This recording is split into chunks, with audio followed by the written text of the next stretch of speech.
Tuhan sertamu dan sertamu juga. Inilah Injil Yesus Kristus menurut Santo Markus. Dimuliakanlah Tuhan. Pada suatu ketika, Yesus tiba kembali di tempat asalnya, sedang murid-muridnya mengikuti dia. Pada hari Sabat, Yesus mulai mengajar di rumah ibadah, dan jemaat yang besar takjub ketika mendengar dia. Mereka berkata, "Dari mana diperolehnya semuanya itu? Hikmat apa pulakah yang diberikan kepadanya? Dan mujizat-mujizat yang demikian bagaimanakah dapat diadakan oleh tangannya? Bukankah ia ini tukang kayu, anak Maria? Bukankah ia saudara Yakobus, Yoses, Yudas, dan Simon? Dan bukankah saudara-saudaranya yang perempuan ada bersama kita?" Lalu mereka kecewa dan menolak dia. Maka Yesus berkata kepada mereka, "Seorang nabi dihormati di mana-mana kecuali di tempat asalnya sendiri, di antara kaum keluarganya dan di rumahnya." Maka Yesus tidak mengadakan satu mujizat pun di sana, kecuali menyembuhkan beberapa orang sakit dengan meletakkan tangannya atas mereka. Ia merasa heran atas ketidakpercayaan mereka. Lalu Yesus berjalan keliling dari desa ke desa sambil mengajar. Demikianlah Injil Tuhan kita. Terpujilah Kristus. Ibu, bapak, saudari, saudara terkasih dalam Yesus Tuhan, pada saat Tuhan Yesus pulang ke tempat dia dibesarkan di Nazaret, kita bisa melihat bagaimana orang-orang Nazaret sungguh sulit untuk bisa menerima pewartaan Tuhan. Karena mereka, pikiran mereka, hati mereka seolah-olah sudah terpagari dengan situasi di mana Tuhan Yesus itu anak tukang kayu yang hidupnya bersama dengan mereka, maka mereka menuntut Tuhan Yesus itu ya hidupnya sama seperti mereka.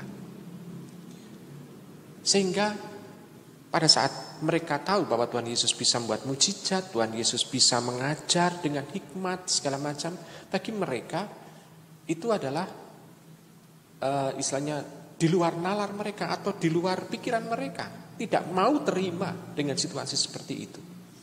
Nah, kalau seperti itu ibu bapak, apakah pewartaan? Misalnya kalau Tuhan Yesus mengajar kepada mereka, apakah mereka juga percaya? Walaupun mereka itu kagum, mereka takjub dengan pewartaan yang diberikan oleh Tuhan Yesus. Tetapi apakah mereka percaya dan yakin betul apa yang diyakini oleh Tuhan Yesus itu juga mereka yakini? Pikiran mereka sudah terkotak dengan pikiran mereka sendiri. Sulit untuk bisa menerima pendapat orang lain. Maka kita bisa melihat ibu bapak, mujizat pun tidak terjadi di sana. Tuhan Yesus tidak melakukan apa yang biasa dia lakukan di tempat-tempat lain. Ibu, bapak, saudari, saudara terkasih, ini kitab suci berbicara seperti itu. Nah, kalau sekarang bagi diri kita, ada beberapa orang Kristiani yang justru merasa heran, kenapa Tuhan Yesus itu justru membuat karya-karya yang indah, mujizat yang indah, bukan kepada orang Kristiani itu. Mengapa? Karena orang Kristiani justru seringkali juga mempunyai satu pikiran bahwa Tuhan itu harus begini, harus begini, harus begini, harus begini.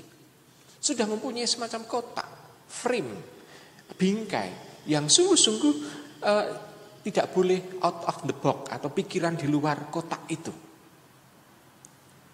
Tidak mau untuk meyakini. Bahkan kita bisa melihat kalau ada misalnya ada orang yang punya pikiran bahwa Tuhan Yesus itu pasti hanya menyelamatkan orang-orang yang percaya kepadanya. Sehingga tidak bisa memahami bahwa Tuhan pun itu juga berkarya untuk orang-orang yang beriman lain,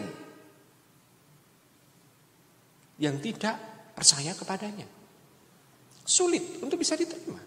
Kenapa? Karena pikirannya adalah di dalam frame mereka, sudah dibingkai oleh mereka. Sehingga sulit untuk bisa menerima. Maka kita bisa melihat ibu bapak, saudari-saudari terkasih. Apakah hati kita juga seperti itu? Apakah Tuhan seolah-olah kita pagari bahwa Tuhan itu harus seperti ini, harus seperti ini, harus seperti ini. Ini yang seringkali justru membuat iman kita menjadi iman yang mandul. Karena kita sibuk dengan memikirkan itu. Sibuk dengan memagari itu. Sibuk dengan membuat bingkai. Sehingga lupa akan Allah yang mau untuk dekat, intens, akrab, intim dengan kita. Kita menjadi lupa akan hal itu. Karena kita lebih sibuk memikirkan ini. Sehingga kalau kita mohon kepada Tuhan pun, itu juga apakah Tuhan yang benar atau Tuhan yang kita hidupi sesuai dengan pikiran kita. Sehingga kemahakuasaan, kebesaran Tuhan itu tidak lagi bisa dipikirkan. Kenapa? Karena harus masuk di dalam pikiran mereka. Ibu bapak, saudari, saudara terkasih dalam Tuhan. Maka Tuhan sebetulnya juga mengajak dalam melalui bacaan Injil hari ini. Itu mengajak kepada kita supaya kita membuka hati, membuka pikiran akan karya Tuhan. Biarkanlah Tuhan itu yang mengatur kita. Biarkanlah Tuhan itu yang membuat kita itu bisa bertindak sesuai dengan kehendak-Nya. Bukan malah kita ngatur Tuhan. Maka dalam doa-doa kita pun hendaknya juga keluar kerendahan hati untuk Tuhan berkarya dengan lebih baik di dalam diri kita. Tuhan mau berkarya, tapi apakah hati kita, pikiran kita juga bisa kita selaraskan dengan kehendak Tuhan? Ibu, bapak, saudari, saudara yang terkasih, maka kita jangan keras kepala, jangan membuat hati sekeras batu pula, tetapi kita dengan kerendahan hati.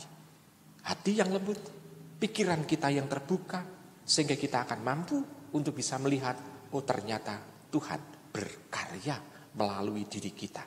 Oh ternyata Tuhan berkarya melalui orang lain yang kita cintai, menyapa diri kita. Dengan seperti itu, hidup kita akan makin lama makin dalam. Selamat merenungkan.